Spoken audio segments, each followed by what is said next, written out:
नमस्कार दोस्तों, स्वागत है हमारे चैनल ए रियल स्टोरी पर। महाकाल शिव की महिमा अपरंपार है।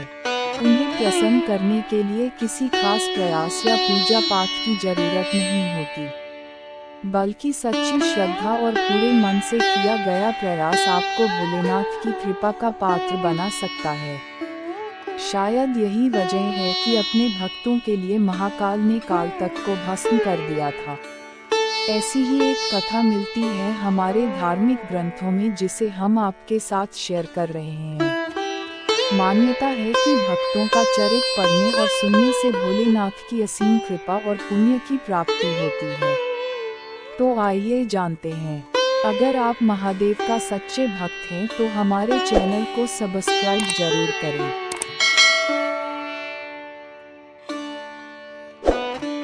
भक्त के प्रति महाकाल की अगाध आस्था की जिस कहानी का हम जिक्र कर रहे हैं, वह स्वयं भगवान कार्तिकेय ने संतों को सुनाई थी। इसके अनुसार राजा श्वेतकेतु, जो कि भोलेनाथ के परम भक्त थे, उन्होंने काल को भी जीत लिया था। राजा श्वेतकेतु सदाचारी, सत्यवादी, धर्म के मार्ग पर चलने वाले शूरवीर और प्रजापालक थे।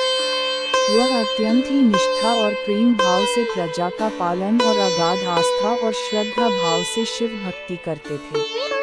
उनके इस भक्ति भाव से महाकाल अत्यंत प्रसन्न थे। उनकी कृपा से श्वेतकेतु के राज्य के लोग दुख, दरिद्रता, अकाल मृत्यु और महामारी से अछूते थे।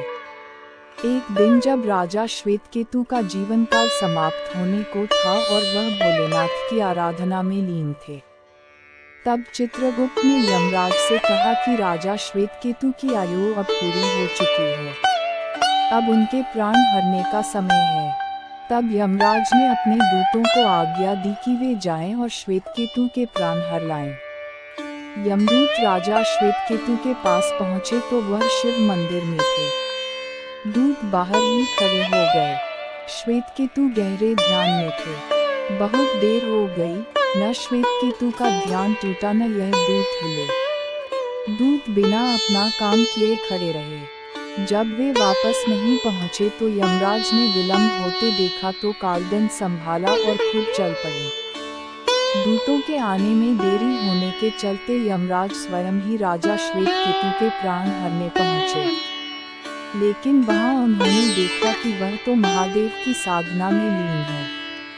अब तो वह सोच में पड़ गए कि इसके प्राण कैसे हरें। उन्होंने सोचा कि यह अभी पूरी तरह शिव पूजा में डूबा है। इस स्थिति में शिव पूजा का उल्लंघन नहीं किया जा सकता।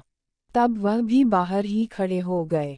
उधर जैसे ही काल को इसकी सूचना मिली तो उन्होंने तलवार निकाली और शिव मंदिर में जा घुसे। काल ने देखा कि राजा श्वेतकेतु अभी भी भगवान शिव के लिंग स्वरूप के सामने बैठे ध्यानमग्न है। वह झपटकर आगे बढ़ा और जैसे ही उसने राजा श्वेतकेतु का सिर काटने के लिए तलवार उठाई, शिव ने अपना तीसरा नेत्र खोलकर काल की ओर देखा।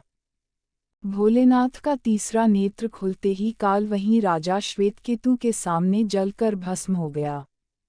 थोड़ी देर बाद जब राजा श्वेतकेतु का ध्यान टूटा, उन्होंने अपनी आंखें खोलीं तो राख में बदल चुके काल को देखा। उन्हें चिंता हुई कि यह कौन है और क्या है। श्वेतकेतु ने भगवान शिव से पूछा, हे भोलेनाथ, ये किसकी राख है? इसे किसने और क्यों जलाया? तब भोलेनाथ ने बताया कि यह काल था जो कि तुम्हारे प्राण हरने आया था। राजा श्वेतकेतु ने कहा कि हे महाकाल, यह तो आपकी ही आज्ञा से तीनों लोक में विचरता है, लोक को नियंत्रण में रखता है। इसी के भय से तो लोग पुण्य कार्य करते हैं। आप इन्हें अतिशीघ्र जीवनदान दे दें। शिवजी की कृपा से काल जी उठा और उसने उठते ही श्वेतकेतु को अपने गले से लगाकर बोला, राजा, तुम जैसा तो तीनों लोकों में कोई नहीं है। तुमने तो अजेय काल को भी जीत लिया। जीवनदान पाकर काल और यमराज ने कहा कि ऐसे जातक जो शिवजी के परम भक्त हैं, सच्चे मन और पूरी श्रद्धा से महाकाल की पूजा में लीन रहते हैं, सिर पर जटा और गले में रुद्राक्ष पहनते हैं, विभूति का त्रिपुंड ललाट पर लगाते और पंचाक्षर मंत्र का जप करते हैं, उन्हें कभी भी अकाल मृत्यु का ग्रास नहीं बनना पड़ेगा। कथा के अनुसार इस आशीर्वाद के बाद श्वेतकेतु ने लंबे समय तक राज किया और फिर महाकाल की कृपा पाकर उनमें ही विलीन हो गए।